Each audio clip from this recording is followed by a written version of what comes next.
श्रीमद् भागवत महापुराण दशम स्कंद अध्याय 85।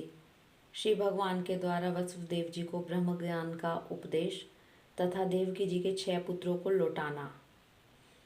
श्री सुखदेव जी कहते हैं, परीक्षित, इसके बाद एक दिन भगवान श्री कृष्ण और बलराम जी प्रातःकाल ही प्रणाम करने के लिए माता पिता के पास गए। प्रणाम कर लेने पर वसुदेव जी ने बड़े प्रेम से दोनों भाइयों का अभिनंदन करके कहने लगे। वसुदेव जी ने बड़े बड़े ऋषियों के मुंह से भगवान की महिमा सुनी थी तथा उनके ऐश्वर्यपूर्ण चरित्र भी देखे थे। इससे उन्हें इस बात का दृढ़ विश्वास हो गया था कि ये साधारण पुरुष नहीं, स्वयं भगवान हैं।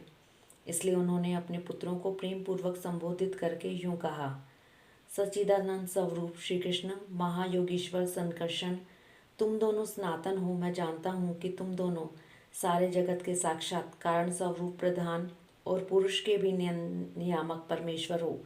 इस जगत के आधार, निर्माता और निर्माण सामग्री भी तुम ही हो। इस सारे जगत के स्वामी तुम दोनों हो और तुम्हारी ही क्रीड़ा के लिए इसका निर्माण हुआ है। यह जिस समय जिस रूप में जो कुछ रहता है होता है, वह सब तुम ही हो। इस जगत में प्राकृतिक रूप से भोग्य और पुरुष रूप से भोक्ता तथा दोनों से परे दोनों के नियामक साक्षात भगवान भी तुम ही हो। इंद्रिय अतीत, जन्म, अस्तित्व आदि भाव विकारों से रहित परमात्मन, इस चित्र विचित्र जगत का तुम ही ने निर्माण किया है और इसमें स्वयं तुमने ही आत्मा रूप से प्रवेश भी किया है। तुम प्राण और जीव के रूप में इसका पालन पोषण कर रहे हो। क्रिया शक्ति प्रधान प्राण आदि में जो वस्तुओं की जगत की सृष्टि करने की सामर्थ्य है, वह उनकी अपनी सामर्थ्य नहीं, तुम्हारी ही है, क्योंकि वे तुम्हारे समान चेतन नहीं, अचेतन है, स्वतंत्र नहीं, परतंत्र हैं। अतः उन चेष्टाशील प्राण आदि में केवल चेष्टा मात्र होती है, शक्ति नहीं। शक्ति तो तुम ही हो प्रभु। चंद्रमा की कांति, अग्नि का तेज, सूर्य की प्रभा, नक्षत्र और विद्युत आदि की सफुरन रूप से सता, पर्वतों की स्थिरता, पृथ्वी की साधारण शक्ति रूप प्रीति और गंध रूप गुण, ये सब वास्तव में तुम ही हो परमेश्वर। जल में तृप्त करने, जीवन देने और शुद्ध करने की जो शक्तियां हैं, वे तुम्हारा ही स्वरूप हैं। जल और उसका रस भी तुम ही हो प्रभु। इंद्रिय शक्ति, अंतःकरण की शक्ति, शरीर की शक्ति, उसका हिलना डोलना, चलना फिरना, ये सब वायु की शक्तियां तुम ही हो। दिशाएं और उनके अवकाश भी तुम ही हो। आकाश और उसका आश्रयभूत सफोट, शब्द, तन्मात्रा या परा, वाणी, नाद, पश्यंती, ओंकार, मध्यमा तथा वर्ण एवं पदार्थों का अलग अलग निर्देश करने वाले पद, रूप, बैखरी, वाणी भी तुम ही हो। इंद्रियां, उनकी विषय प्रकाशनी शक्ति और अधिष्ठात्र देवता तुम ही हो। बुद्धि की निश्चयात्मकता शक्ति और जीव की विशुद्ध समृद्धि भी तुम ही हो। भूतों में उनका कारण तामस अहंकार, इंद्रियों में उनका कारण तेजस अहंकार और इंद्रियों के अधिष्ठात्र देवताओं में उनका कारण सात्विक अहंकार तथा जीवों के आवागमन का कारण माया भी तुम ही हो। भगवान, जैसे मिट्टी आदि वस्तुओं के विकार, घड़ा, वृक्ष आदि में मिट्टी निरंतर वर्तमान है और वास्तव में वे कारण रूप ही हैं, उसी प्रकार जितने भी विनाशवान पदार्थ हैं, उनमें तुम कारण रूपी से अविनाशी तत्व हो। वास्तव में वे सब तुम्हारे ही स्वरूप हैं प्रभु। सत्व, रज और तम, ये तीनों गुण और उनकी वृत्तियां महतत्व आदि पर ब्रह्म परमात्मा में, तुम में योग माया के द्वारा कल्पित हैं। इसलिए ये जितने भी जन्म, अस्थि, वृद्धि, परिणाम आदि भाव विकार हैं, वे तुमसे सर्वदा नहीं हैं। जब तुमने इनकी कल्पना कर ली है, तब तुम इन विकारों में अनुगत जान पड़ते हो। कल्पना की निवृत्ति हो जाने पर तो निर्विकल्प परमार्थ स्वरूप तुम ही रह जाते हो। यह जगत सत्व, रज, तम, इन तीनों गुणों का प्रवाह है। देह, इंद्रिय, अंतःकरण, सुख दुख और राग लोभ आदि इन्हीं के कार्य हैं।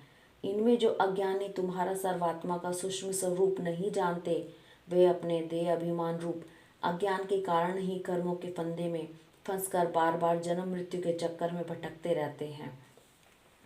परमेश्वर, मुझे शुभ प्रारब्ध के अनुसार इंद्रिय आदि की सामर्थ्य से युक्त अत्यंत दुर्लभ मनुष्य शरीर प्राप्त हुआ, किंतु तुम्हारी माया के वश में होकर मैं अपने सच्चे स्वार्थ परमार्थ से ही असावधान हो गया और मेरी सारी आयु यूं ही बीत गई।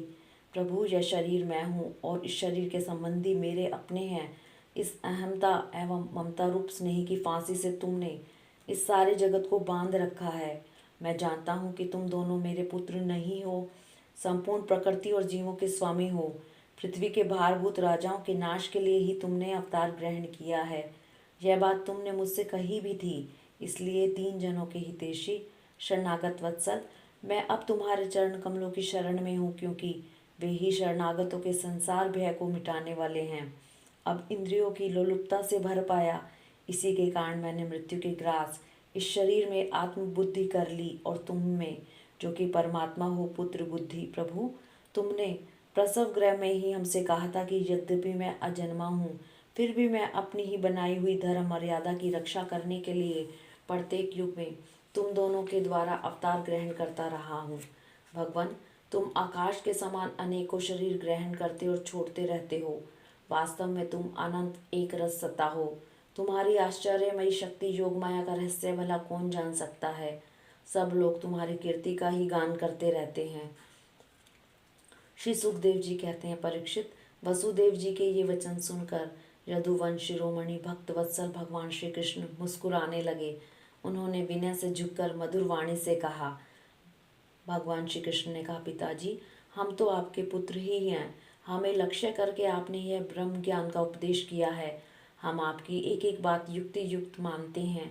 पिताजी, आप लोग, मैं, भैया बलराम जी, सारे द्वारकावासी, संपूर्ण चराचर जगत, सबके सब आपने जैसा कहा वैसे ही हैं। सबको ब्रह्म स्वरूप ही समझना चाहिए।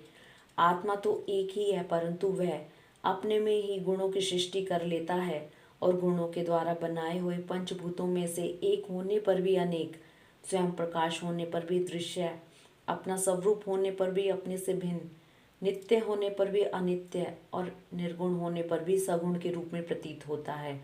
जैसे आकाश, वायु, अग्नि, जल और पृथ्वी, ये पंच महाभूत अपने कार्य घट कुंडल आदि में प्रकट अप्रकट, छोटे बड़े, अधिक थोड़े, एक और अनेक से प्रतीत होते हैं, परंतु वास्तव में सत्ता रूप में से वे एक ही रहते हैं। वैसे ही आत्मा में भी उपाधियों के भेद से ही नानत्व की प्रतीति होती है। इसलिए जो मैं हूँ वही सब है। इस दृष्टि से आपका कहना ठीक ही है।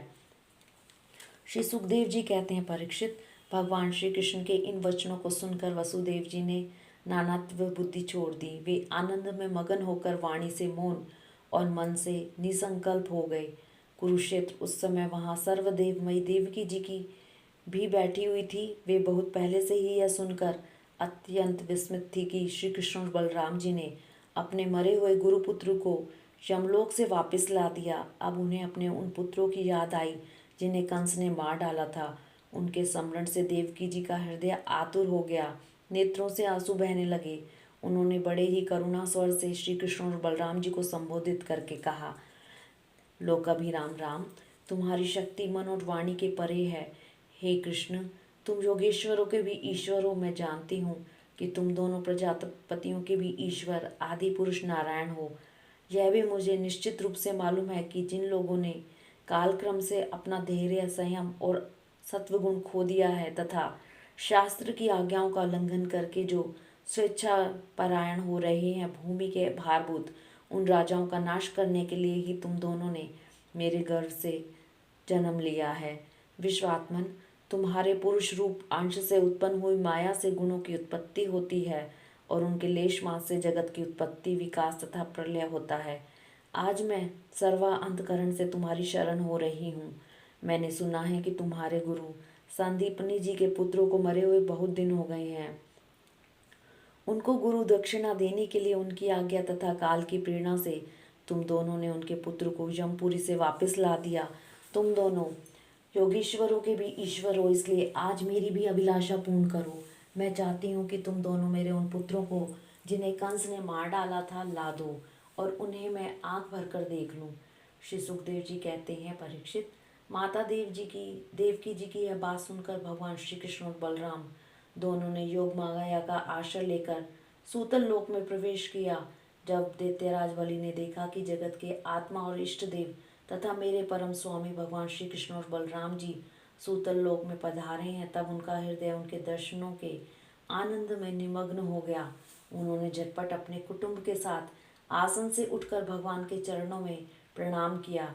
अत्यंत आनंद से भरकर दैत्यराज बलि ने भगवान श्री कृष्ण और बलराम जी को श्रेष्ठ आसन दिया और जब वे दोनों महापुरुष उस पर विराज गए तब उन्होंने उनके पांव पखार कर उनका चरणोदक परिवार सहित अपने सिर पर धारण किया।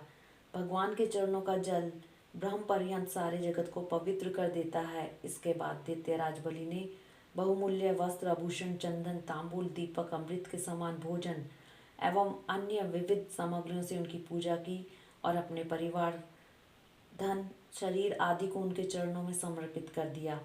दैत्यराज बलि बार बार भगवान के चरण कमलों को अपने वक्षस्थल पर और सिर पर रखने लगे। उनका हृदय प्रेम से विहल हो गया, नेत्रों से आनंद के आंसू बहने लगे, रोम रोम खिल उठा। अब वे गदगद वाणी से भगवान की स्तुति करने लगे।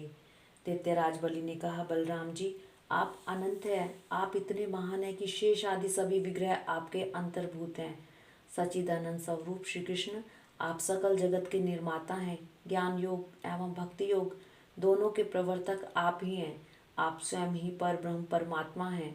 हम दोनों को आप बार बार आपको नमस्कार करते हैं। भगवान, आप दोनों का दर्शन प्राणियों के लिए अत्यंत दुर्लभ है, फिर भी आपकी कृपा से वह सुलभ हो जाता है, क्योंकि आज आपने कृपा करके हम रजोगुणी एवं तमोगुणी स्वभाव वाले दैत्यों को भी दर्शन दिया है। प्रभु, हम और हमारे ही समान दूसरे दैत्य, दानव, गंधर्व, सिद्ध, विद्याधर, चारण, यक्ष, राक्षस, पिशाच, भूत, प्रमथ नायक आदि आपका प्रेम से भजन करना तो दूर रहा, आपसे सर्वदा दृढ़ वैर भाव रखते हैं। परंतु आपका शरीर विग्रह साक्षात वेदमय और विशुद्ध सत्व स्वरूप है, इसलिए हम लोगों में से बहुतों ने दृढ़ वैर भाव से, कुछ ने भक्ति से, कुछ ने कामना से आपका स्मरण करके उस पद को प्राप्त किया है जिसे आपके समीप रहने वाले सत्व प्रधान देवता आदि भी नहीं प्राप्त कर सकते। योगेश्वरों के अधीश्वर बड़े बड़े योगेश्वर भी प्राय यह बात नहीं जानते कि आपकी योग माया यह है और ऐसी है, फिर हमारी तो बात ही क्या है। इसलिए स्वामी, मुझ पर ऐसी कृपा कीजिए कि मेरी चित्त वृत्ति आपके उन चरण कमलों में लग जाए जिसे किसी की अपेक्षा न रखने वाले परमहंस लोग ढूंढा करते हैं, और उनका आश्रय लेकर मैं उनसे भिन्न इस घर गृहस्थी के अंधेरे कुएं से निकल जाऊं। प्रभु, इस प्रकार आपके उन चरण कमलों की, जो सारे जगत के एकमात्र आश्रय हैं, शरण लेकर शांत हो जाऊं और अकेला ही विचरण करूं। यदि कभी किसी का संग करना भी पड़े तो सबके परम हितैषी संतों का ही। प्रभु, आप समस्त चराचर जगत के नियंता और स्वामी हैं। आप हमें आज्ञा देकर निष्पाप बनाइए, हमारे पापों का नाश कर दीजिए, क्योंकि जो पुरुष श्रद्धा के साथ आपकी आज्ञा का पालन करता है वह विधि निषेध के बंधन से मुक्त हो जाता है। भगवान श्री कृष्ण ने कहा, दैत्यराज, स्वयंभू मनवंतर में प्रजापति मरीचि की पत्नी उड़ना के गर्भ से 6 पुत्र उत्पन्न हुए थे। वे सभी देवता थे। यह देखकर कि ब्रह्मा जी अपनी पुत्री से समागम करने के लिए उद्यत हैं, हंसने लगे। उस परिहास रूप अपराध के कारण उन्हें ब्रह्मा जी ने शाप दे दिया और वे असुर योनि में हिरण्यकशिपु के पुत्र रूप से उत्पन्न हुए। अब योग माया ने उन्हें वहां से लाकर देवकी के गर्भ में रख दिया और उनको उत्पन्न होते ही कंस ने मार डाला। दैत्यराज, माता देवकी जी अपने उन पुत्रों के लिए अत्यंत आतुर हो रही हैं और वे तुम्हारे पास हैं। अतः हम अपनी माता का शोक दूर करने के लिए इन्हें यहाँ से ले जाएंगे। इसके बाद ये शाप से मुक्त हो जाएंगे और आनंद पूर्वक अपने लोक में चले जाएंगे। इनके 6 नाम हैं: समर, उद्गीत, परिश्वंग, पतंग, श्रुत, भृत और घृणी। इन्हें मेरी कृपा से पुनः सद्गति प्राप्त होगी। इतना कहकर भगवान श्री कृष्ण चुप हो गए। दैत्यराज बलि ने उनकी पूजा की। इसके बाद श्री कृष्ण और बलराम जी बालकों को लेकर फिर द्वारका लौट आए तथा माता देवकी जी को उनके पुत्र सौंप दिए। उन बालकों को देखकर देवी देवकी की हृदय में वात्सल्य स्नेह की बाढ़ आ गई। उनके स्तनों से दूध बहने लगा। वे बार बार उन्हें गोद में लेकर छाती से लगाती और उनका सिर सूंघती। पुत्रों के स्पर्श के आनंद से सरोबार तद एवं आनंदित देवकी ने उनको स्तनपान कराया। वे विष्णु भगवान की उस माया से मोहित हो रही थी जिससे यह सृष्टि चक्र चलता है।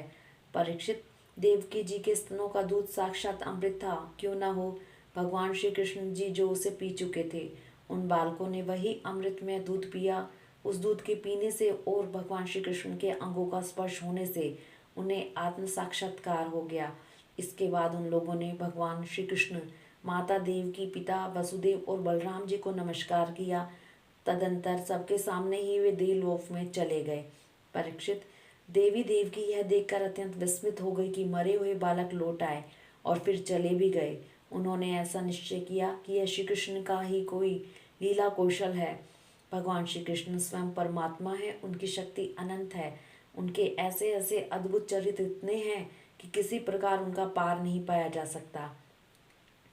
सूत जी कहते हैं, शौनक आदि ऋषियों, भगवान श्री कृष्ण की कीर्ति अमर है, अमृतमयी है। उनका चरित्र जगत के समस्त पाप तापों को मिटाने वाला तथा भक्तजनों के कर्ण कुहरों में आनंद सुधा प्रवाहित करने वाला है। इसका वर्णन स्वयं व्यास नंदन भगवान शुकदेव जी ने किया है।